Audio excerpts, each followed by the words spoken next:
पानीपत शहर की तमाम खबरें देखने के लिए वॉइस ऑफ पानीपत को लाइक करें, सब्सक्राइब करें एंड फॉलो करें।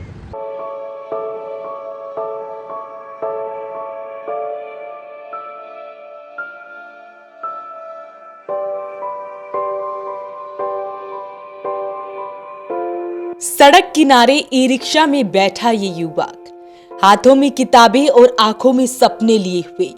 सपना है कुछ करने का, अपने पैरों पर खड़ा होने का, माता पिता को अच्छी जिंदगी देने का। कॉलेज जाने के बाद में घर का कॉलेज की फ़ीस के लिए भी पैसे करने पड़ते हैं, घर का खर्चा चलाने के लिए भी, इसलिए अपना एक्स्ट्रा टाइम पे रिक्शा चला के अपना फ़ीस भरने के लिए, घर का खर्चा चलाने के लिए चला लेते हैं।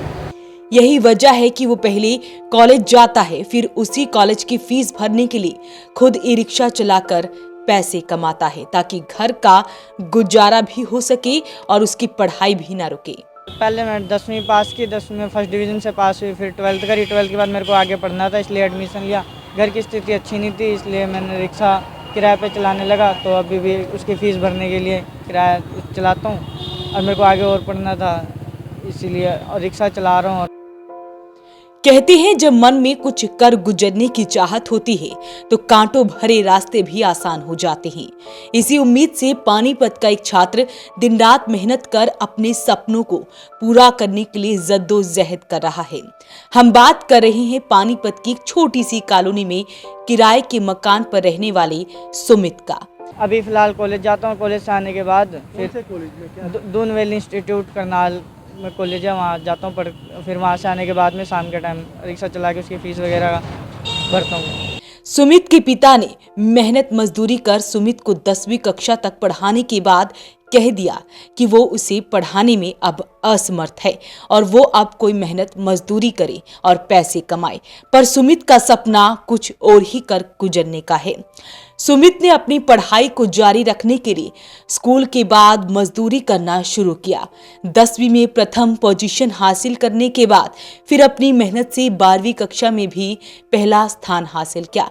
अब जब कॉलेज में दाखिले का वक्त आया तो पिता भी बीमार हो गए और खर्च भी स्कूल से ज्यादा बढ़ गया। लेकिन सुमित ने हार नहीं मानी और बी फार्मा में करनाल के कॉलेज में एडमिशन ले लिया। सुमित अब कॉलेज के बाद किराए पर रिक्शा लेकर मजदूरी कर रहा है। सुमित को सड़कों पर रिक्शा में बैठे हुए या फुटपाथ पर बैठे हुए पढ़ता हुआ देखा जा सकता है। जब सवारियां आती हैं तो पढ़ाई छोड़कर सुमित सवारियां छोड़ने का काम करता है। सुमित का कहना है कि उसे पढ़ लिख कर अपने परिवार को एक अच्छी जिंदगी देनी है। वो जब से पैदा हुआ है और अपना होश संभाला है तो अपने परिवार को खाने के लिए भी जद्दोजहद करते देखा है, इसलिए वो अपना सपना भी पूरा करना चाहता है और अपने परिवार को एक अच्छी जिंदगी भी देना चाहता है। क्या एम क्या रखते हैं आप? एम सर अब ये बैचलर फार्मेसी की डिग्री करने के बाद में आगे मेडिकल स्टोर खोलूँगा या कुछ गवर्नमेंट जॉब अगर मिलती तो उसके लिए आगे करना चाहता हूँ। सर कॉलेज में है कि टॉप 5 में तो आ जाते हैं कॉलेज में इस वक्त।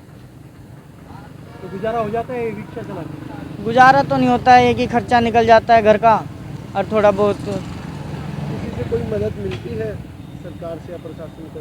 कभी अप्लाई किया? नहीं, अप्लाई तो नहीं। बाकी अभी तो कुछ 12th तक तो कुछ भी नहीं हुआ, बस वही पढ़ाई और अपना घर पर खर्च, कोई हेल्प वगैरह तो अभी हुई नहीं। ऑटो से कितना कुछ कमा लेते हो क्या? ऑटो से कितना, शाम को आके 150-200 रुपये हो जाते हैं, अपना घर का खर्चा चल जाता है शाम के टाइम। 300 किराए पे लेते हैं? हाँ जी, किराए। कितने रुपये किराया 300 रुपये होता है डेली का, और आधे दिन का होता है, आधे दिन का 150 रुपये किराया हो जाता है अगर मैं हाफ दिन के लिए लेके आता हूँ। सुमित का कहना है कि वो पढ़ना चाहता है पर आर्थिक तंगी उसके आड़े आ रही है। वॉइस ऑफ पानीपत उन सामाजिक संस्थाओं से भी अनुरोध करता है कि इस पढ़ने वाले छात्र की कुछ मदद करे, ताकि ऐसे छात्र पढ़ लिख कर समाज और अपने क्षेत्र का नाम रोशन कर सके।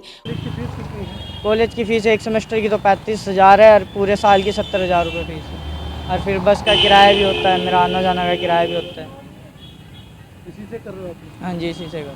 पिता क्या करते हैं? मजदूरी? खड्डी चलाते, मजदूरी करते हैं। क्या नाम है आपका? सुमित। वॉइस ऑफ पानीपत के लिए कुलवंत सिंह।